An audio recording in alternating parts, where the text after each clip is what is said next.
আর আধুনিক কালে বলা হয় যার সেলফ কনফিডেন্স আছে সেই হচ্ছে ধর্মযোদ্ধা।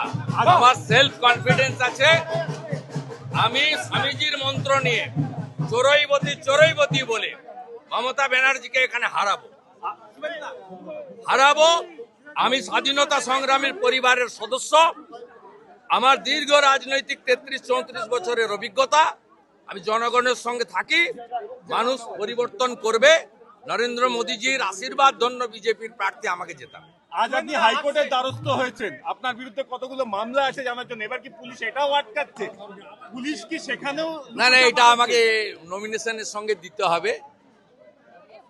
কতটা প্রকাশ্যে কত গোপনে করে রেখেছে এটা ফর্মালিটি।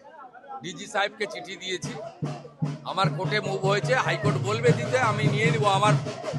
আমার হলফনামার সঙ্গে দিতে হবে নন্দীগ্রামে এবং ভবনে।